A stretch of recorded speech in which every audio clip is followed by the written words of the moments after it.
வணக்கம் ஸ்ரீ குபேரன் டிவி நேயர்கள் லட்சுமணன் வணக்கங்கள். இப்போ வர ராசி பலன் 23 29 வரை எப்படி இருக்க போதான் பார்க்க போகிறோம். ஸோ எப்போதுமே சொல்கிறதாங்க லக்னத்துக்கு பாருங்கள். ராசிக்கு பார்க்குறோட லக்னத்துக்கு பார்க்குற ரொம்ப பர்ஃபெக்டாக இருக்கும். உதாரணமாக ஒரு மகர லக்னம் விருச்சிக ராசினா நீங்கள் விருச்சிக ராசிக்கான பலன்களை பார்க்குற மகர ராசிக்கான பலன்களை பார்க்க ரொம்ப பர்ஃபெக்டாக இருக்கும்.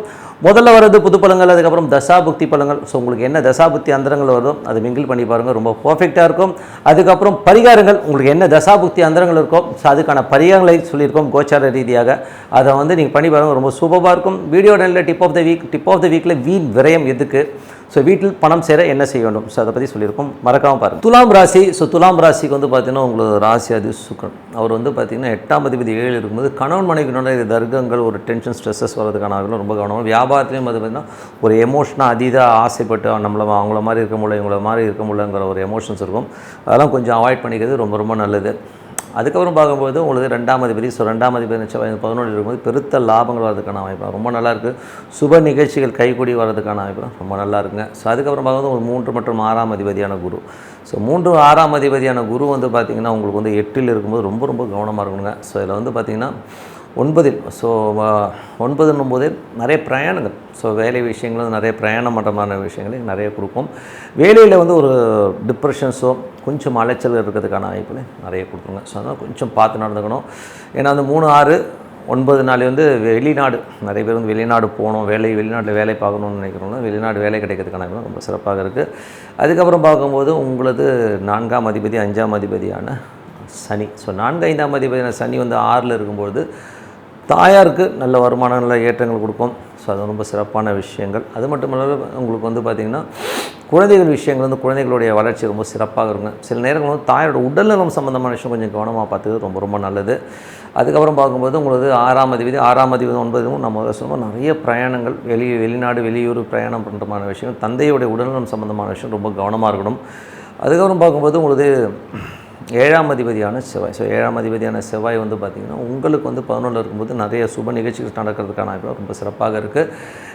மற்றபடி வந்து பார்த்திங்கன்னா உங்களுக்கு வந்து 9ஆம் அதிபதியான புதன் வந்து ஆட்சி பலத்தோடு வந்து சிறப்பாக இருக்குது. ஸோ அது ரொம்ப நல்ல விஷயம் தான். 9ல் வந்து இருக்கும்போது வெளிநாடு சார்ந்த விஷயங்கள், நல்ல ஒரு வருமானங்கள், நல்ல ஏற்றங்கள், வெளிநாட்டில் வேலை பார்க்குறது வந்து அடுத்த கட்டத்துக்கு ப்ரொமோஷன் கிடைக்கிறதுக்கான வாய்ப்பு ரொம்ப நல்லா இருக்குது. ஸோ எல்லாமே சிறப்பு. அதுக்கப்புறம் பார்க்கும்போது உங்களுக்கு 10ஆம் அதிபதியான சந்திரன் சிறப்பான பலன்கள், நல்ல ஏற்றம், நல்ல லாபம் கொடுக்கறதுக்கான வாய்ப்பு ரொம்ப சிறப்பாக இருக்குது. 11ஆம் அதிபதியான சூரியன். 11ஆம் சூரியன் வந்து பார்த்திங்கன்னா உங்களுக்கு 8ல் இருக்கும்போது ரொம்ப கவனமாக இருக்கணும். ஏன்னா நண்பர்கள், மூத்த சகோதர சம்பந்தமான விஷயங்களும் நம்மளோட ஸ்ட்ரெஸ்ஸோ டென்ஷனோ வரதுக்கான வாய்ப்பு ரொம்ப கவனமாக இருக்கணும். இதுவரை பார்த்தது வந்து பார்த்திங்கன்னா பொது பலங்கள். இப்போ பார்க்கும்போது தசாபதி பலன். தசாபுத்தி பலங்கள் இல்லை பார்த்திங்கன்னா துலா லக்னமாக வந்து சூரியன் தசாபதினா, சூரியன் வந்து பார்த்திங்கன்னா உங்களுக்கு 11ஆம் அதிபதி 8ல் இருக்கும்போது நண்பர்கள், மூத்த சகோதர சம்பந்தமான விஷயங்கள் கொஞ்சம் வந்து ஒரு ஸ்ட்ரெஸ்ஸோ டென்ஷனோ வரதுக்கான வாய்ப்பு ரொம்ப கவனமாக இருக்கணும். அதுக்கப்புறம் பார்க்கும்போது துலா லக்னமாக வந்து சந்திரன் தசாபதி. சந்திரன் வந்து பார்த்திங்கன்னா உங்களுக்கு 10ஆம் அதிபதியாக இருந்து திங்கள் செவ்வாயில் வந்து தேவையில்லாத ஒரு சின்ன மன உளைச்சலை கொடுக்கும். ஸோ அதனால் கொஞ்சம் கவனமாக இருக்கும். அதுக்கப்புறம் எல்லாமே சரியாயிடுங்க. மற்றபடி வந்து பார்த்திங்கன்னா துலா லக்னமாக வந்து செவ்வாய் தசாபதினா, செவ்வாய் வந்து 11ல் இருக்காருங்க. ஸோ அதில் வந்து சுப நிகழ்ச்சிகள் சம்பந்தமான விஷயங்கள் நடக்கிறதுக்கான ரொம்ப சிறப்பாக இருக்குது. துலா லக்னமாக வந்து ராகு தசாபதினா, ராகு வந்து பார்த்திங்கன்னா உங்களுக்கு வந்து என்ன மாதிரி விஷயங்களை பண்ணுவார் அப்படின்போது, ராகு இருக்கிறது வந்து பார்த்திங்கன்னா இப்போ 5ல் இருக்கார். ஸோ குழந்தைகள் சம்பந்தமான விஷயம், குழந்தைகள் எதிர்த்து பேசுறது, குழந்தைகளோட முடிவுகள் நம்ம வந்து கொஞ்சம் டென்ஷன் ஸ்ட்ரெஸ் பண்ணுறதுக்கான வாய்ப்புலாம் ரொம்ப கவனமாக இருக்கணும். அது வந்து கொஞ்சம் வந்து எமோஷனாக பேசுங்க. ராகு இருக்கிறனால கொஞ்சம் எமோஷனாக பேசும். சில நேரங்கள் வந்து குழந்தைகள் வந்து வெளிநாடு வெளி மாநிலங்கள் ட்ராவல் பண்ணுறமான விஷயங்களையும் கொடுக்கும். ஸோ அதெல்லாமே சூப்பர். ஏன்னா வந்து அந்த ராகு வந்து அந்த மாதிரி வேலை பலுக்கள் ஜாஸ்தி இருக்கிற மாதிரி ஃபீலிங் கண்டிப்பாக இருக்கும். ஸோ வேலையில் இருக்கணும், கொஞ்சம் வேலை பலுக்கள் ஜாஸ்தி இருக்கும். அதுக்கப்புறம் பார்க்கும்போது துலா லக்னமாக இருந்து குரு தசாபுத்தி வந்துடுங்க. ஸோ குரு வந்து பார்த்திங்கன்னா உங்களுக்கு என்ன மாதிரி விஷயங்களை கொடுப்பார் அப்படின்னும்போது, குரு வந்து 3 மற்றும் 6ஆம் அதிபதியான குரு வந்து 9ல் இருந்து பிரயாணங்கள் மூலியமாக நல்ல லாபங்கள், வெளிநாடு போகணுன்றவங்க வந்து நிறைய வெளிநாடு சான்சஸ் கிடைக்கிறதுக்கான வாய்ப்புலாம் ரொம்ப நல்லா இருக்குது. ஸோ அதெல்லாமே சிறப்புங்க. நிறைய மாற்றங்கள் வரும். ஸோ வேலையிலையும் சரி, கடன் வந்து பார்த்திங்கன்னா கொஞ்சம் ஒரு டாக்குமெண்ட் வச்சு கடன் வாங்குறது இந்த மாதிரி சூழ்நிலையும் ஏற்படுத்துங்க. அதுக்கப்புறம் பார்க்கும்போது உங்களுக்கு இளைய சகோதரர் உங்களுக்கு கொஞ்சம் டிஃப்ரென்ஸாக பின் வரதுக்கான அதெல்லாம் கொஞ்சம் கவனமாக பார்த்துக்குங்க. துலா லக்னமாக இருந்து உங்களுக்கு வந்து சனி தசாபுத்தி. சனி வந்து பார்த்திங்கன்னா உங்களுக்கு வந்து 4 மற்றும் 5ஆம் அதிபதி வந்து 6ல் இருக்கும்போது தாயாரோட உடல்நலம் சம்மந்தமான விஷயம் ரொம்ப கவனமாக இருக்கணும். ஸோ அதில் வந்து கொஞ்சம் ஸ்ட்ரெஸ்ஸஸ் டென்ஷன்ஸ் வர்றதுக்கான இருக்கணும், ரொம்ப கவனமாக பார்த்துக்கணும். குழந்தையோட வளர்ச்சி வந்து ரொம்ப சிறப்பாக இருக்கும். துலா லக்னமாக இருந்து புதன் தசாபுத்தி. புதன் வந்து பார்த்திங்கன்னா உங்களுக்கு 9ஆம் அதிபதி ஆட்சி பலத்தோடு இருக்கும்போது பிரயாணங்கள் மூலியமாக நிறைய பணம் சம்பாதிக்கிறதுக்கான வாய்ப்புகள் இருக்குது. தந்தை சார்ந்த உறவுகளான பெரிய பணம் வர்றதுக்கான வாய்ப்பு ரொம்ப நல்லாயிருக்கு. வெளிநாடு பிரயாணங்கள், வெளிநாட்டில் வேலை, இந்த மாதிரி விஷயங்கள் சூப்பராக இருக்குங்க. ஸோ எல்லாமே ரொம்ப நல்லாயிருக்கு. அதுக்கப்புறம் பார்க்கும்போது சில பேர் வந்து ஆன்மீக சுற்றுலா போகிறதுக்கான வாய்ப்பு ரொம்ப சிறப்பாங்க. துலா லக்னமாக இருந்து குரு தசாபுத்தி வந்துடும். ஸோ குரு வந்து பார்த்திங்கன்னா உங்களுக்கு வந்து 9ல் இருக்கார். ஸோ 9லேருந்து அவர் வந்து 5 ராகுடைய சாரத்தில் இருக்கும்போது வேலையில் வந்து பார்த்திங்கன்னா கொஞ்சம் ஸ்ட்ரெஸ்ஸோ எமோஷனோ ஜாஸ்தி இருக்கிற மாதிரி இருக்கும். நிறைய பிரயாணம் பண்ணுறமான விஷயம். சில பேர் வந்து கடன் அடைவதற்கான வாய்ப்பு ரொம்ப சிறப்பாக இருக்குது. துலா லக்னமாக இருந்து புதன் தசாபுத்தி வந்துடும். ஸோ புதன் வந்து பார்த்திங்கன்னா நல்ல சிறப்பான விஷயங்கள், நல்ல ஏற்றங்கள், வெளிநாடு, நல்ல பதவி உயர்வு வர்றதுக்கான ரொம்ப நல்லா இருக்குது. துலா லக்னம் வந்து கேது தசாபுத்தி. கேது வந்து 11ல் இருக்கும்போது சிறப்பான பலன்கள், நல்ல ஏற்றங்கள் கொடுக்கும். திடீர் அதிர்ஷ்டங்கள், ஸோ ஏதாச்சும் சாதாரணமாக இருக்கிறதும் போது பெரிய திடீர் அதிர்ஷ்டங்கள் மூலியமாக பெரும் பணம் வர்றதுக்கான வாய்ப்பு ரொம்ப நல்லா இருக்குது. துலா லக்னமாக இருந்து சுக்ரன் தசாபுத்தி. சுக்ரன் வந்து பார்த்தீங்கன்னா 8ஆம் அதிபதி 7ல் இருக்கும். கணவன் மனைவிக்கு நல்ல difference of opinion, tension, stresses வர்றதுக்கான கொஞ்சம் கவனமாக இருக்குது. ரொம்ப நல்லது. சும்மா போஸ்ட்பான் பண்ணுங்கள் கொஞ்சம். ஏன்னா இது வந்து சுக்ரன் தசாபுத்தி இருந்தாலும் கொஞ்சம் கேர்ஃபுல்லாக இருக்கணும். காலகட்டங்கள் பார்ட்னர்ஷிப் சம்மந்தமான விஷயம் கொஞ்சம் கேர்ஃபுல்லாக இருந்துக்கணும். ஸோ இதுவரை பார்த்தது வந்து தசாபுத்தி பலன்கள். இப்போ பார்க்க போகிறது வந்து பரிகாரங்கள். ஸோ பரிகாரங்கள் வந்து பார்க்க போனோம்னா எல்லாருக்குமே ஒரு தசாபுக்தி நடக்கும் இல்லையா? ஸோ அந்த தசாபுத்தி என்ன நடக்குதோ ஸோ அந்த பரிகாரங்களை பண்ணுறது ரொம்ப சிறப்புங்க. உதாரணமாக இப்போ வந்து பார்த்திங்கன்னா இப்போது சூரிய தசா புத்தி அந்தரன் எல்லா ராசிக்காரருக்குமே ஓகேங்களா, யாருக்கு வந்து சூரியன் தசா புத்தி அந்தரன் நடக்குதோ ஸோ அவங்க வந்து என்ன பண்ணலான்னா ஞாயிற்றுக்கிழமைகளில் வந்து மொச்சை பயிர் வந்து தானம் பண்ணுறது ரொம்ப சிறப்புங்க. ஸோ இது வந்து கோச்சார அடிப்படையில் தான் சொல்லியிருக்கோம். அது ரொம்ப நல்லாயிருக்கும். ஸோ உங்களுக்கு ஒரு ஸ்ட்ரகிளாக இருக்க ஒரு மாதிரி இருக்குன்னா அப்போ அந்த மொச்சை பயிரை வந்து தானம் பண்ணும்போது ஒரு சிறப்பான பலன்களை கொடுக்கும். அதுக்கப்புறம் வந்து யாருக்கெல்லாம் சந்திரன் தசாபுத்தி அந்தரன் நடக்குதோ அவங்க வந்து அன்னதானம் பண்ணுறது ரொம்ப நல்லதுங்க. ஏன்னா வந்து சந்திரன் வந்து கொஞ்சம் ஓடிக்கிட்டே இருக்கிற ஒரு பிளானட் போது நம்ம பர்ஃபெக்டாக சொல்ல முடியாது. அதனால் அன்னதானங்கள் நீங்கள் பண்ணலாம். எந்த கிழமைகளில் பண்ணாலும் திங்கக்கிழமைகளில் வந்து நீங்கள் வந்து அன்னதானம் பண்ணுறது ரொம்ப சிறப்பு. இல்லைனா யாராவது கஷ்டப்படுறவங்களுக்கு வந்து ஒரு 5 கிலோ அரிசி நீங்கள் தானம் பண்ணுங்க, அது சிறப்பான பலன்களை கொடுக்குங்க. அதுக்கப்புறம் பார்க்கும்போது யாருக்கெல்லாம் வந்து செவ்வாய் தசாபுத்தி அந்தரங்கள் நடக்குது அப்படின்னிங்கன்னா ஸோ யாருக்கெல்லாம் இப்போது செவ்வாய் தசாபுத்தி அந்தரங்கள் நடக்குதோ அவங்க வந்து ஃபுட்டு, அதாவது ஏதாவது சாப்பாடு வாங்கி கொடுக்கலாம். இல்லைனா கஷ்டப்படுறவங்களுக்கு வந்து ஒரு 5 கிலோ அரிசி இந்த மாதிரி வாங்கி கொடுங்க. ஸோ இது வந்து எப்போ பண்ணும்போது செவ்வாய்க்கிழமைகளில் இந்த தானம் பண்ணும்போது ரொம்ப சிறப்பான பலன்களை கண்டிப்பாக கொடுக்குங்க. ஸோ இது வந்து கண்டிப்பாக பண்ணுங்கள். இது பண்ணும்போது ரொம்ப சிறப்பாக இருக்கும்.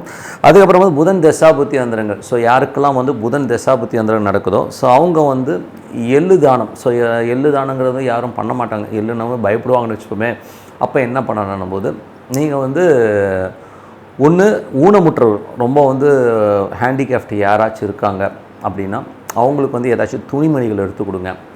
இல்லைன்னா ரொம்ப வயதானவர்கள் இருப்பாங்க, ரொம்ப ஏஜ்டு, ரொம்ப கூன் போட்டிருப்பாங்க, ரொம்ப வயசானவங்களாம் இருப்பாங்க இல்லையா, கஷ்டப்படுறவங்க, அவங்களுக்கு ஒரு லுங்கி எடுத்து கொடுக்கலாம். இல்லை ஒரு நைட்டி, ஏதோ ஒரு விஷயம் வந்து நீங்கள் வந்து ஆடை வந்து எடுத்து கொடுக்குறது ரொம்ப நல்லது.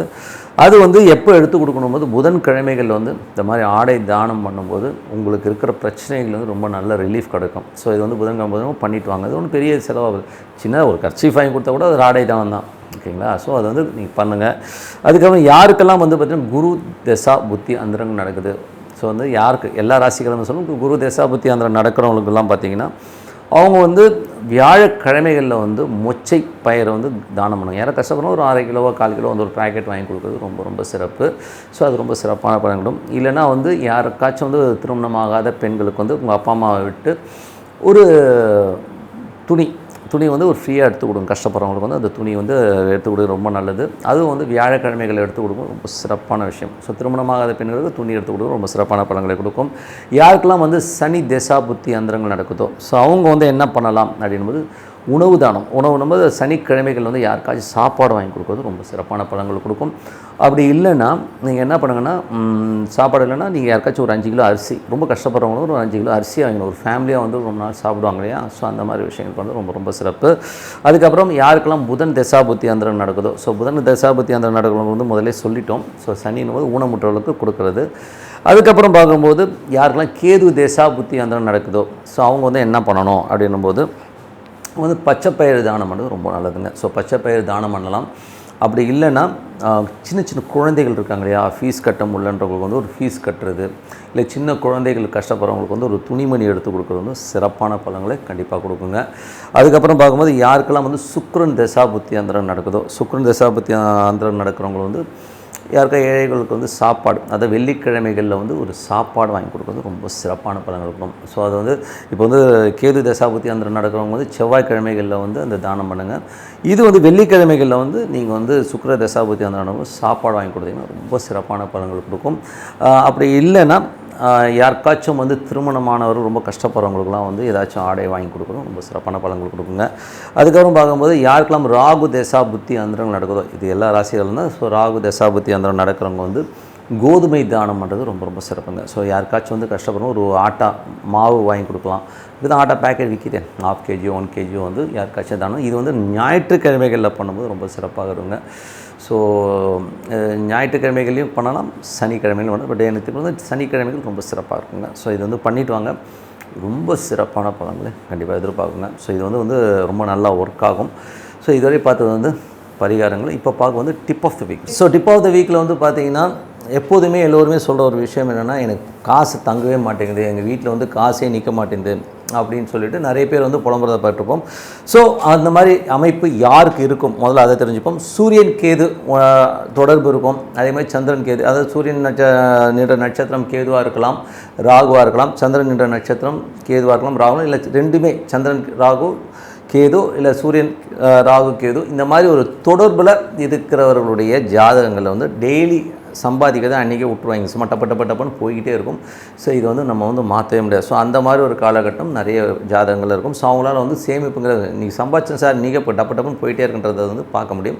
அதே மாதிரி வந்து குரு ராகு குரு கேது தொடர்பு இருக்கிற ஜாதகங்கள், ஸோ அதை வந்து பார்த்தீங்கன்னா நட்சத்திரமாக வரலாம், இல்லை ரெண்டுமே ஒன்றா சேர்ந்து வர ஜாதகங்கள்லையும் பார்த்திங்கன்னா பணம் வந்து சேர்த்து வைக்கவே முடியாது. அவங்களுக்கு வந்து பார்த்தீங்கன்னா குரு ராகு குரு கேது இருக்கவங்களுக்கு பார்த்திங்கன்னா ஒரு ரொம்ப வருஷமாக ஒரு 4-5 வருஷமாக சேர்த்து வச்சேன் சார், 2-3 வருஷமாக கொஞ்சம் கொஞ்சமாக சேர்த்து வச்சேன், பட்டுன்னு பார்த்தீங்கன்னா ஒரே நாள் 2 நாளில் அந்த மொத்த காசுமே டக்குன்னு காலியாகும். ஸோ அந்த மாதிரி ஒரு அமைப்பு வந்து இந்த ஒரு காம்பினேஷன்ஸுக்கு இருக்குது. ஸோ அப்போ என்ன பண்ணலாம் அப்படின்னும் போது என்னை பொறுத்தவரை வந்து இந்த மாதிரி அமைப்பு இருக்கவங்க வந்து காசு வந்து நம்ம கையில் வந்து ஒரு பேங்க்லேயோ இல்லை ஏடிஎம்மில் போட்டு எடுக்கிற மாதிரியோ வச்சுக்கவே கூடாது. ஒரு கமிட்மெண்ட்டில் கொண்டு போய் விட்டுக்கணும். எந்த மாதிரி கமிட்மெண்ட்னும் போது ஏதாவது ஒரு லேண்டு வாங்கி போடலாம், ஒரு இஎம்ஐயில் லேண்டை வாங்கி போட்டு இஎம்ஐ போயிட்டே இருக்கட்டும் போடா அப்படின்னு சொல்லிட்டு அந்த மாதிரி ஒரு கமிட்மெண்ட்டை வச்சுக்கிட்டு வர காசு உங்கள் கையில் இல்லாமல் வெளியில் போகிற மாதிரி வச்சுக்கலாம். இது சில பேர் வந்து கோல்டு காயின் மாதிரியான விஷயங்களில் வந்து இன்வெஸ்ட்மெண்ட் பண்ணி அது கோல்டு காயினாக கன்வெர்ட் பண்ணி வச்சுக்கோங்க. ஸோ அந்த மாதிரி பண்ணிக்கிட்டிங்கன்னா கையில் காசு இல்லாத போது நீங்கள் எதுவும் உங்களை விட்டு அந்த காசு போகாது, ஆனால் சேவிங்ஸாக இருக்கும். ஏன்னா அந்த நீங்கள் பண்ணுற சேவிங் அப்போக்கே உங்களுக்கு வந்து டோட்டலாக வந்து கையில் இருக்கக்கூடாது, கையில் இருந்தீங்கன்னா நீங்கள் காலி பண்ணிடுவீங்க. ஸோ அந்த மாதிரி ஒரு சேமிப்பும் பழக்கம் வச்சுக்கோங்க. ஸோ இது லேண்டுன்னா ஒரு லேண்டில் இஎம்ஐ போட்டிங்கன்னா உடனே விற்க முடியாது, அதுக்குள்ளே வந்து பார்த்திங்கன்னா சரி இதுக்கு விற்றுட்டு இருக்கணும், வேறு எதாவது அரேஞ்ச் பண்ணலாம்னு சொல்லிட்டு நீங்கள் வேறு எதுக்கு போயிடுவீங்க. ஸோ அந்த மாதிரி ஒரு விஷயங்கள் பண்ணும்போது கண்டிப்பாக வந்து அந்த சொத்தாகவோ இல்லை வேறு ஒரு லெவலில் இருக்கும்போது நமக்கு வந்து இது வந்து பெரிய ஒரு சேமிப்பாக இருக்கும். கையில் வச்சிங்கன்னா கண்டிப்பாக காலியாகும். ஸோ உதாரணம் என் நண்பர் ஒருத்தர் இருக்கார். ஸோ அவருக்கு வந்து பார்த்திங்கன்னா கிட்டத்தட்ட 15 வருஷமாக அவர் அப்படி தான் இருக்கார். 15 வருஷமாக பார்த்திங்கன்னா ஒரு பேங்க் பேலன்ஸ் நிறைய சம்பாதிப்பார், ஆனால் எதுவுமே அவர் கையில் இருக்காது. அவர்னா சொல்ல நம்ம எனக்கு தெரியுங்க இது வந்து கையில் வச்சுருந்தேன்னா ஒன்று ஒரு மெடிக்கல் செலவு வந்துடுது, இல்லைன்னா வீட்டுக்கே ஏதாவது செலவு, இல்லைன்னா நானே ஒரு ஆடம்பர பொருளை வந்து வாங்கிடுறேன். ஸோ அதனால் சுத்தமாக காசே நிற்க மாட்டேன். அது பேசாமல் கமிட்மெண்ட் வச்சுப்பார். ஒரு இஎம்ஐயில் வந்து லேண்டை வாங்குறது, ஒரு வண்டி வாங்கினா கூட ஒரு இஎம்ஐயில் போட்டு அதை போட்டு கடன் போயிட்டே இருக்கணும் சார்னு விடுவார். ஏன்னா அது ஒரு சொத்து ஒரு அசட்டாக மாறிடுது, அவருக்கு வந்து ஒரு யூஸ்ஃபுல்லாகவும் இருக்குது. ஸோ அந்த மாதிரி இருக்கும்போது வந்து டோட்டலாக வந்து அவர் வந்து சேஃபராக ஆகிறார். ஸோ இதுதான் வந்து மெயினான விஷயம். ஸோ இந்த மாதிரி வந்து சேவிங்ஸ் பண்ணுங்கள். அதே மாதிரி வந்து பரிகாரம்னு சொல்லும்போது இந்த குரு கேது குரு ராகு இருக்கிறவங்க வந்து சித்தர் சமாதிகளுக்கு வந்து பௌர்ணமி அன்னைக்கு வந்து வழிபாடு பண்ணும்போது இந்த கடன் பிரச்சனைகளோ இந்த பொருளாதாரம் சம்மந்தம் சேர்த்து வைக்கலைங்கிற சூழ்நிலையில மாறி உங்களுக்கு வந்து வேறு விதத்தில் வந்து ஒரு பெரிய அசட்டாக மாறுறதுக்கான ரொம்ப சூப்பராக இருங்க. ஸோ அதனால் இது அப்ளை பண்ணி பாருங்கள், ரொம்ப சூப்பராக இருக்கும். ஸோ இந்த ஜாதகங்களில் வந்து என்னால் சேமிக்க முடியலங்கிறது இது வந்து கண்டிப்பாக வந்து யூஸ்ஃபுல்லாக இருக்கும்னு சொல்லிட்டு உங்களோட விடைபெறுவது உங்கள் லக்ஷ்மி நாராயணன். எங்களுக்கு வந்து ஒரு வெப்சைட் இருக்குது, masterlakshmi.comனு போய் பாருங்கள். ஸோ உங்களுக்கு யூஸ்ஃபுல்லாக இருந்தால் எங்களை காண்டாக்ட் பண்ணுங்கள் சொல்லிட்டு உங்களோட விடைபெறுகிறேன். நன்றி, வணக்கம். ஸ்ரீ குபேரன் டிவியை பார்த்தமைக்கு நன்றிகள். மேலும் இது போன்ற தகவல்களை தெரிந்து கொள்ள ஸ்ரீ குபேரன் டிவியை சப்ஸ்கிரைப் செய்யுங்கள். மறக்காமல் பெல் ஐக்கானை கிளிக் செய்யுங்கள்.